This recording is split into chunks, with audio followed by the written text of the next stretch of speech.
There we go. We are streaming live. I like it. Now we're seeing some more people here. 184. Can I get a 200? Can I get a 200? Oh yeah, now we're flying. Okay. Sorry guys. Again, I was on my personal page and not the page that is public. So I appreciate you guys switching over. So we're talking about Q&A stuff, been filming mobility stuff all day. I want this to be centered around big questions you have for me, for Jake, about the big program. So many people that out there have been seeing crazy results. We've done the first phase, we've done the second phase. Even if you guys just have questions, like we were talking about the pec strain, even if you guys just have questions you want to shoot out there to me, let me know. What's the biggest bicep builder? This is, you know this is a solid Q&A when that's the first question. The biggest bicep builder, I just think just pretty much is going to be your standard barbell curl. And I think you can do barbell or dumbbell.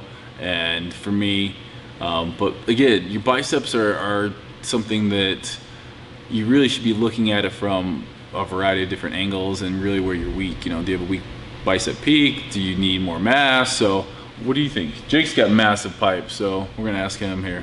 That. Huh? I just think a standard bicep curl. Standard bicep barbell curl? Bicep curl. I will let you guys on a little secret. I don't think you could. I think it's really hard to overtrain arms. Like you look at gymnastics guys in the Olympics. None of those guys did biceps, but they had amazing arms, and maybe some of them do train biceps, but they're doing so much back movement. They're working out their backs, doing pull-ups, doing stuff every day that involve biceps. So make sure you guys are doing those heavy compound movements, things like pull-ups. You know, those are going to help build just a good base for arms. But I also think biceps, if you want to grow them, I trained them probably 4 days a week growing up. I had a pair of 25-pound dumbbells, and I literally had them in my room underneath my bed, and I would do curls every night. Every day was arm day, pretty much, as they say. So I think you know, you got to train with the right volume, and then also going heavy. What's a good way to avoid? Oh wait, go back. What's a good way to avoid a rotator cuff injury? Gradual rotator cuff injury. A gradual rotator. I think and that's one of the things that we focus on with Big is a lot of people, like you were saying earlier, that go to Gold's Gym are immobile. Mm-hmm. A lot of the time they don't focus on warming up and stretching, right?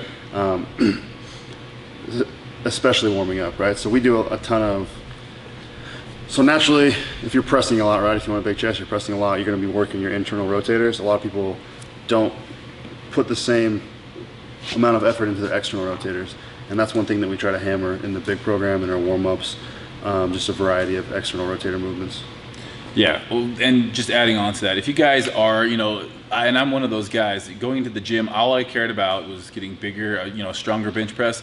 You start realizing that you need to work those other things like rotator cuff exercises, like getting into the gym and putting in the work into the mobility, making sure you're doing things right.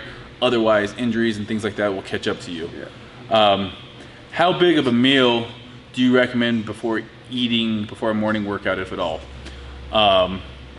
What do you do? Personal preference. Yeah.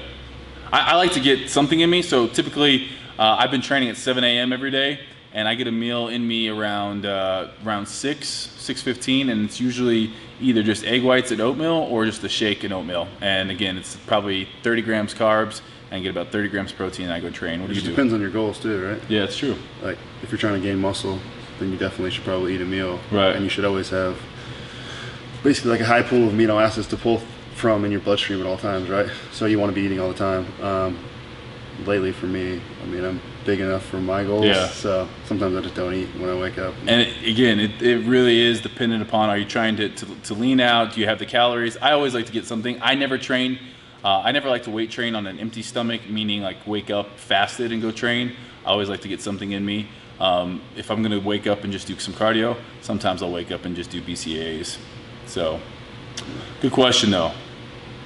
Stephen Clark, good name, man. Okay, Laura asks, how do you tone your stomach so that it has little, how do you tone your stomach that has little muscle tone? How do you tone a stomach? We're just gonna talk about so spot reducing, guys, is something that I see some people out there still believing in. You cannot spot reduce. So if you want to get rid of fat, your body, everyone's body is different. And depending on where you hold body fat, guys is generally, in their bellies. Women's usually on their legs and butt. But depending on how fast you lose, body fat, your body's always going to hold on to things differently. For me, the last place for me to lose fat is in my lower back and legs if I'm getting ready for a show. So it really depends on where that is. There is no such thing as spot reducing. So you can do all the sit-ups you want in the world. All you're doing is building that muscle there. You're not burning any fat away. So if you're wanting to get more toned abs, it's going to come down to diet, and then training them so you have that muscle and that separation to when you do have that layer of fat that has been removed, so to speak, from diet, they show up. I think one thing on like a hormonal level, so people with like chronically high cortisol levels, even if they're like leaner, will hold more belly fat, right? Yeah. So reducing stress will help that, get a leaner stomach, and also just to not hold fat as much there. And I mean, you can also supplement to reduce cortisol levels. Right. I mean, if you're training hard and eating enough protein, that should keep your cortisol levels down, just like BCAAs, enough protein. In your getting diet. enough sleep. Yeah, getting enough sleep, and then just try not to be a high stress person. So like meditation could make I was gonna say meditation could make you have a leaner stomach. That's like, legitimately. That's a great point. Like I've been doing a lot more meditation, living in LA, traveling as much as we both do. Like it's a stress on your body, and so if you really need to be able to find that kind of that balance, and meditation has definitely helped me. If you guys are looking for a good meditation app, I use this one called BrainSpace. Again, it's just I'm getting nothing to promote it. It's one I paid for and I like, so you guys can check that out. Good question though. Okay, Benjamin, I'm 6'5" and it sucks seeing short people make serious gains when I gain 10 pounds and nobody notices. Any tips? Man, I can't tell you. I'm 6'1", and there's a lot of men's physique guys out there that are like 5'6", and again, like you have to work so much harder because at 6'5" to create any kind of width that people will notice, any kind of thickness, it is a lot of work. So there's no tips and secrets, but just remember, at 6'5", you stand out for being 6'5". So, we always want what we can't have. Be happy you're 6'5". And again, when you're older and, you're able to look lean, and when those shorter guys maybe, have, the thing about being short too is if you do add extra body fat, you look thicker too. So at your height, you can add extra body fat and it might not show up as well. But for tall guys, I think that for you, you're able to get more calories just because you're bigger. Jake, anything for you there? Yeah, I'm just gonna have to eat more. Eat more, and when you're dunking, and those short guys aren't, there's pros and cons to everything. Look at this person, musclehead sitting next to you, Steve. So if you guys don't know Jake, which you should, he's from Boise, or not, but he's from Pocatello, Idaho boy. Guy's a freak, strongest dude I know, and he's been strong since like day one. I will say, like Jake, he played football at Utah State. What do you bench? Like he just has crazy numbers and everything. Could bodybuild if he wanted to bodybuild, and then now helps out with, or does the programming for the big workout, and it's just all around badass. So I'm hoping we get the chance to open up a gym together here soon. How long have I been working out? Really since I was like 13 in some capacity. How long have you been working out? I think we have a similar story. Except my mom dropped me off. So I had a little weight set in my basement that I would just go, like one of those little plastic like fill-up ones. I would lift when I was a little kid, and then once I was like in 6th grade, I started like training by myself at the local rec, hitting pec, deck, and bench all day. Now Jake, so he's been a musclehead like me from day one. Jake is married. The ladies at Lululemon, he's wearing a Lululemon shirt, call him a buffed ass Channing Tatum, and it's kind of true. Like he's got that Channing Tatum jaw. But I remember Jake because he went to a high school, Highland High School in Pocatello, and they were just always like, we were good, they were great. What did you bench in high school? 400. 400? Yeah. I put up, the most I ever put up in high school was 385, and that's at the high school record where I was at. But Jake, again, like, was a dude that even in high school, I was like, that guy is serious. All right. Hey, love you guys from India as well. How much cardio? Okay, this is a good question. How much cardio is too much if you're trying to put on size? You do cardio all the time. Yeah, if you're trying to put on size. Yeah, there's so many factors that go into that. There is. How much you're eating, how much body fat are you willing to put on? Typically, I always like, no matter what, people out there, even if you're a hard gainer, I always say do some form of cardio because it's good for your heart. If you're trying to put on size, like a general rule of thumb is like cardio up to 4 days a week. You know, like if you look at Arnold's stuff, like 4 days a week.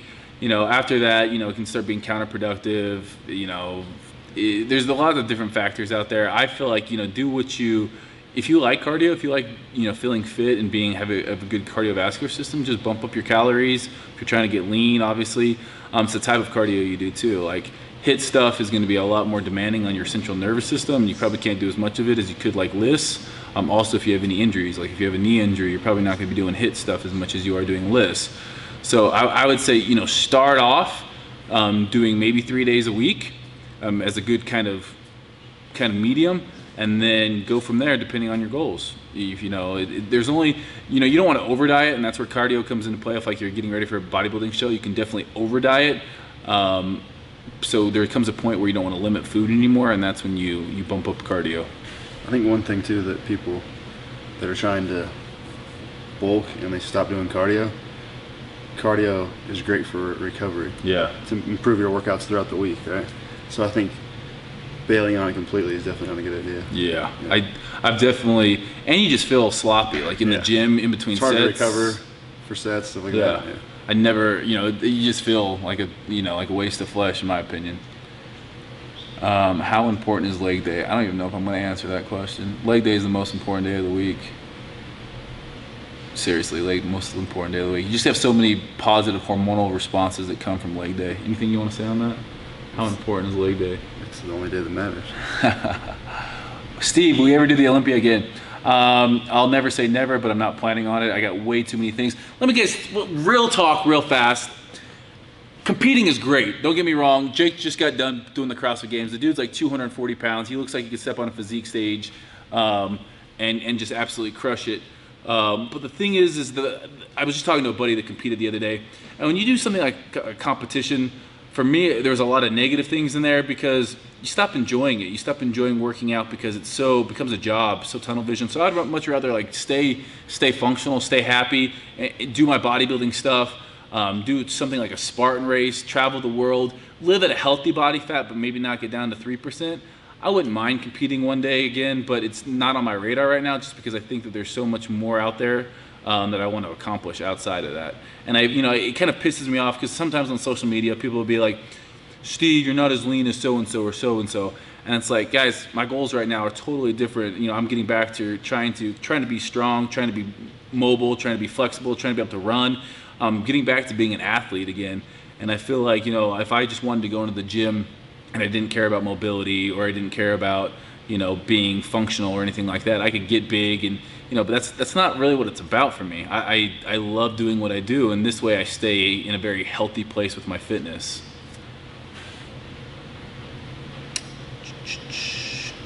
All right, I'll let Jake hit on this one. David asks, best nutritional protocol for muscle gains. Evenly split meals throughout the day, even days with even macros or stuff like carb backloading. So that all depends on your goals too. Let's just say, you said for muscle gains. Just for muscle gains, for muscle gains. The first option, evenly split macros throughout the day, and you're gonna need to be in a caloric surplus. I just think carb backloading is great for.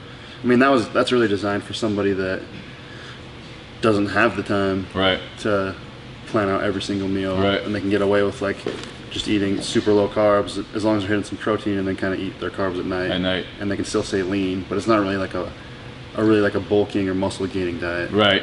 Yeah, the main thing there is if you're trying to gain muscle, you need a bit of caloric surplus. I was talking to my mom about this the other day. She was doing some weird fad diet, and she's like, well, we're going to be working out, so we're going to be able to gain muscle. And I'm like, well, Mom, guess what? You're at a caloric deficit. You're not eating anything. So muscle's expensive to put on, and your body does not like to do it unless it's at a caloric surplus and you're training hard. So, you know, evenly spaced meals. That being said, if you're a person that likes eating at night and kind of gets carried away, I would say allow for more of those, you know, calories at night. But again, it's one of those things that like you're not going to be doing a whole lot. The backloading thing is great, I think, for people who train in the morning or that just can't plan out their meals. Yeah. But I've never carb cycle or done anything like that. If I'm trying to gain muscle, for me it's just easiest to get like, you know, I typically eat 4 to 5 meals a day, and they're typically, you know, right around the same macronutrients in there.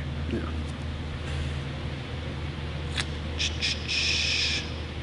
All right, what kind of multivitamins should I be taking? Multivitamins are don't get me wrong, multivitamins are super important. I think though the biggest thing you can do is get kind of a panel and figure out what you're deficient in, like, you know, vitamin D, you know, B complex stuff, magnesium. These are all things that I think we need to look at before we start. You know, creatine's important obviously for strength gains depending on what your goal is. There's supplements, BCAAs, protein, but take a look at those, you know, the vitamin D, the vitamin B complex, and figure out kind of where you're at on that, and then look at, you know, a multivitamin.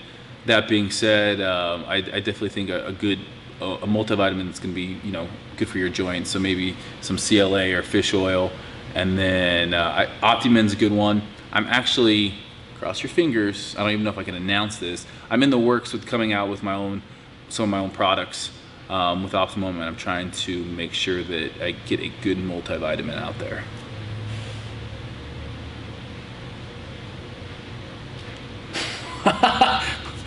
We have people saying some weird shit on here. Oh wow. I am 6'9" tall, 320 pounds. I used to be 490. Now that I've lost all this weight, I have more skin than I'd like. What are some good ways to fill that skin back with? This is a tough question without it being all fat. I'm not a doctor, and I definitely don't specialize in something like extra skin, but I don't think you're gonna be able to fill that back in. I think there's you know, people use skin tightening creams and things like that, but I'm not really an expert. You might have to go to a doctor and figure out what you're doing there. You've ever had any experience, like you have a friend that lost a bunch of weight? Oh, he had skin surgery. He had skin surgery. Yeah. Skin surgery. There's a supplement that Charles Poliquin recommends, but I forgot what it was called. Is? Yeah. A skin tightening supplement. Yeah, hey, do you know of any skin tightening supplements? Off the top. So over here we got Alan Bicep, who's super duper knowledgeable, master's degree in sports performance and conditioning. I got it right. He's working on Chandler over there. Chandler's had a hard day holding the camera. he's sore. I'm low-key trying to scream. He's getting, I say gauchois, but he's getting gua sha. Yeah. So that video that I did. What is it, gua sha? Gua sha? He's getting some of that done over there. It's crazy. How long do you stretch before lifting? I'm gonna let Jake hit this one again too. It just depends, right? So there's a bunch of science behind not stretching, like static stretching before you lift or run, but so you'd recommend dynamics though? People say there was just a bunch of bad studies done where people would do static stretching and then go into like a vertical jump right after, right?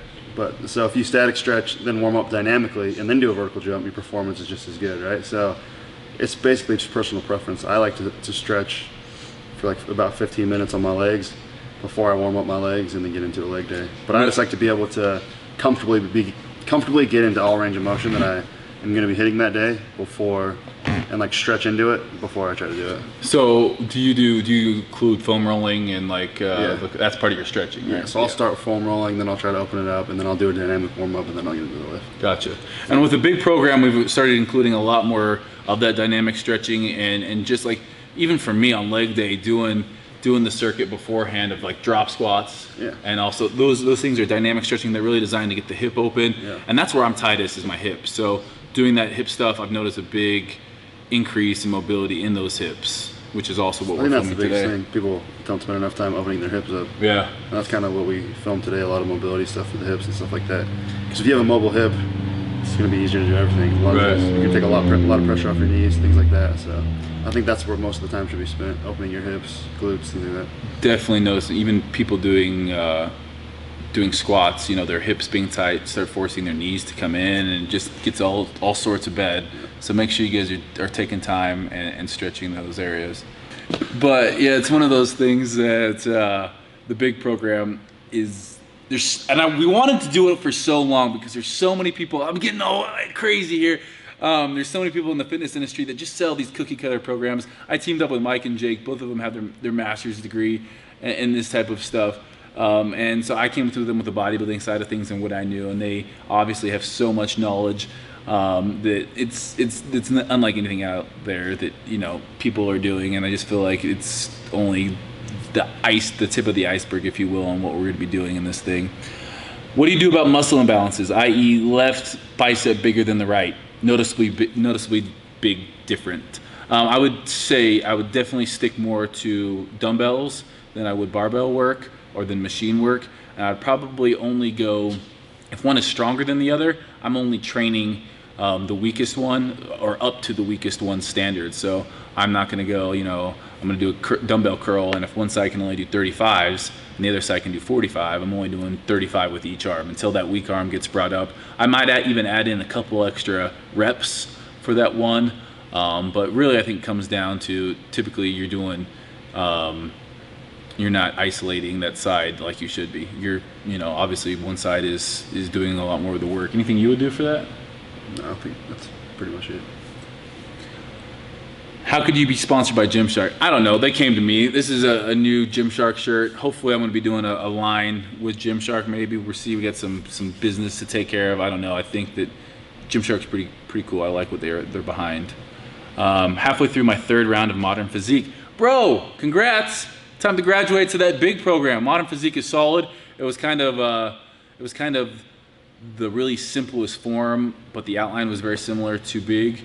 It's nice, but it's not really personalized for people like Big is. So when you're ready to come play with the big boys, come do Big. Steve, are you reopening the second part of Big? Yeah, so the way Big is really done is there's phase 1, phase 2, phase 3, and phase 4. So there's 4 phases in there. You start off at phase 1, there's a testing phase.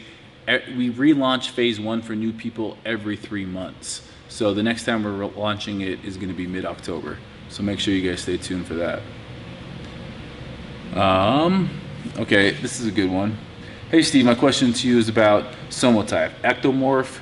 Do ectomorphs have a chance of getting bigger, or should we just leave doing all the efforts and stick to normal eating?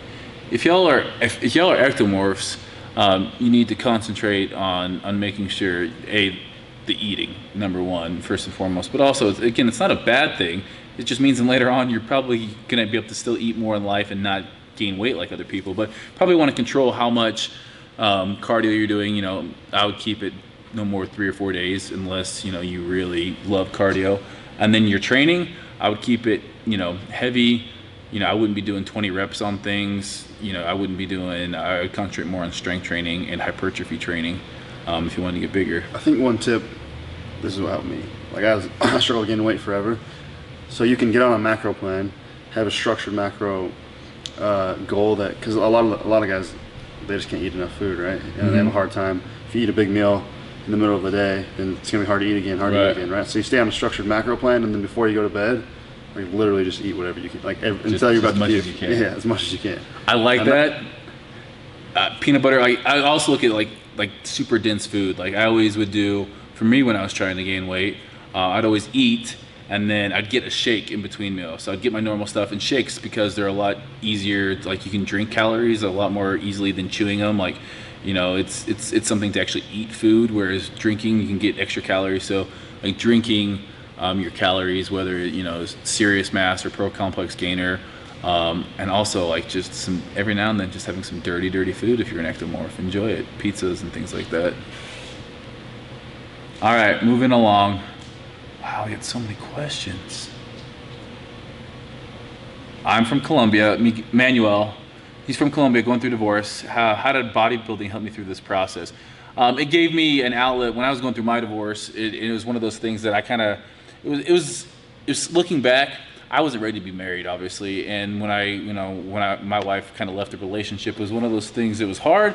And I think bodybuilding was the only thing I could kind of control in my life at that period of time. So I made it a point to control what I could and go to the gym every day, keep my mind off of things. And I started doing bodybuilding shows then because I really wanted to focus on something. Bodybuilding shows If they're not good for anything else, they're good for focusing solely on that thing. Like people that have families, I know it's super hard to do shows because it's a selfish thing, but when you're going through a divorce and you want your mind to be taken off something, a bodybuilding show can be the best thing in the world.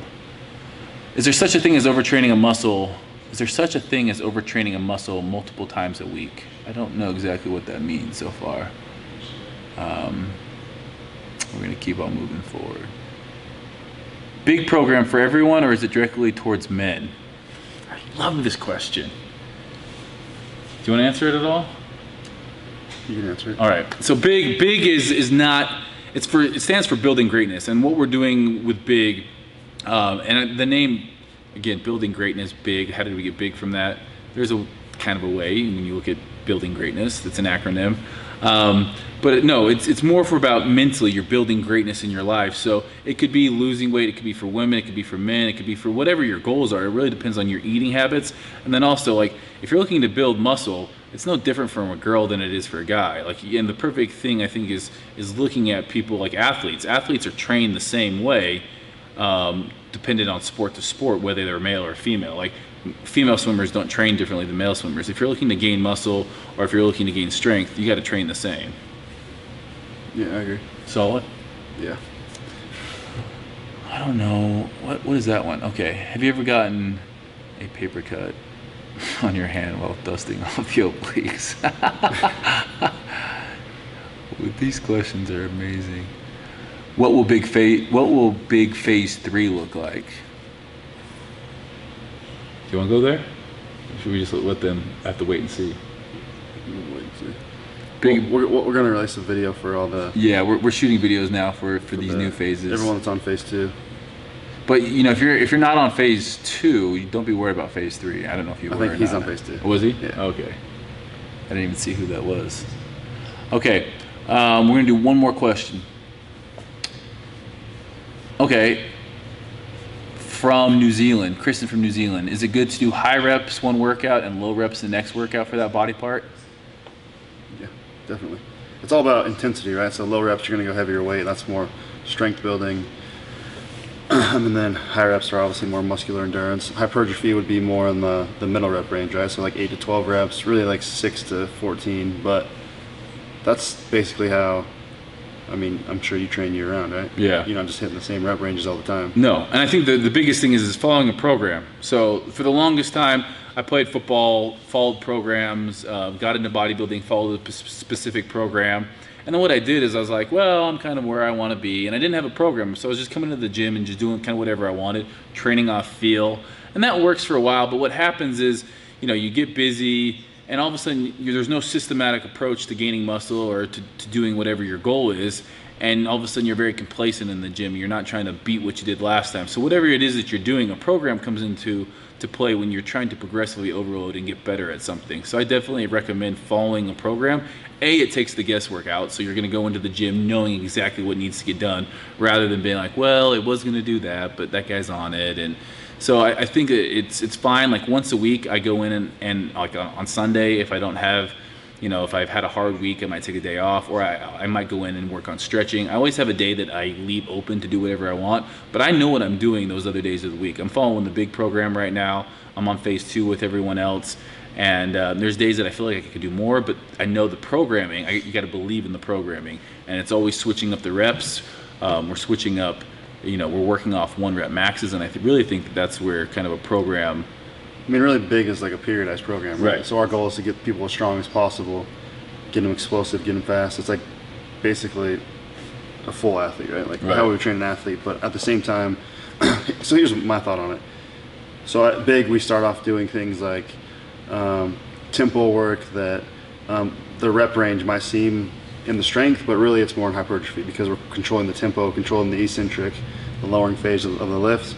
And then the other day of the week, you're going to do like a muscular endurance day, right? And what we're trying to do is set the body up to work on those lower like strength rep ranges, and then also have muscular endurance to work harder in those hypertrophy rep ranges, right? So a lot of people skip the high volume days, like sets of 15, stuff like that, like really take it to that level. But the reason they shouldn't do that is because if you're like what I try to tell people is if you're skipping like the muscular endurance days, then how are you gonna hit a set of 10? Like, so if I can hit a set of 315 for 10, what if I can hit it for 12 because my muscular endurance is better, right? Because it really starts pushing the muscular endurance. And so when you're not going back and forth between different styles of training, then something's gonna be lacking. You get pigeonholed. Yeah, and it's kind of the exact same as why sprinters that do 100-meter runs, like if you're a sprinter in the Olympics and your only event is 100 meters, you don't just run 100 meters. You're going to run 150. You're going to do sprints of 200 meters. You're going to build an endurance. Just like if you're a half miler, you're going to have some workouts where you're running longer than a half mile. You need to be better for those longer ones. Also, a stronger muscle is going to be a bigger muscle, because if we're able to improve our strength, we're then going to be able to improve the number of reps that we're doing within that certain amount. So you have the cardiovascular strength endurance, or you have the muscular endurance side, and then you just have the absolute strength side. So that's why we don't always just train in that hypertrophy. So anyhow, that is gonna wrap it up. You guys were great. Everybody give a big round of applause for this guy right here. Absolute monster. Monster. All right, guys, last question. Jake has this, like, you got arms like this guy. You could do whatever you want, but he's thinking about a tattoo. What do you guys think? Leave your comments on his social media. Where can they find you? Jacob Hutton 1. Jacob Hutton 1 on Instagram? Instagram, yeah. Okay, go bombard his Instagram with what you guys think he should get right there, and he's gonna get a new tattoo. People talk so much shit on this thing already, man. What? That thing's amazing. He's gonna get something else, whatever. When you're, like I said, when you're that big, when you're putting up that weight, people let you do whatever the hell you want. All right, we're out of here. 3, 4, 5. You know, it's really easy, you know.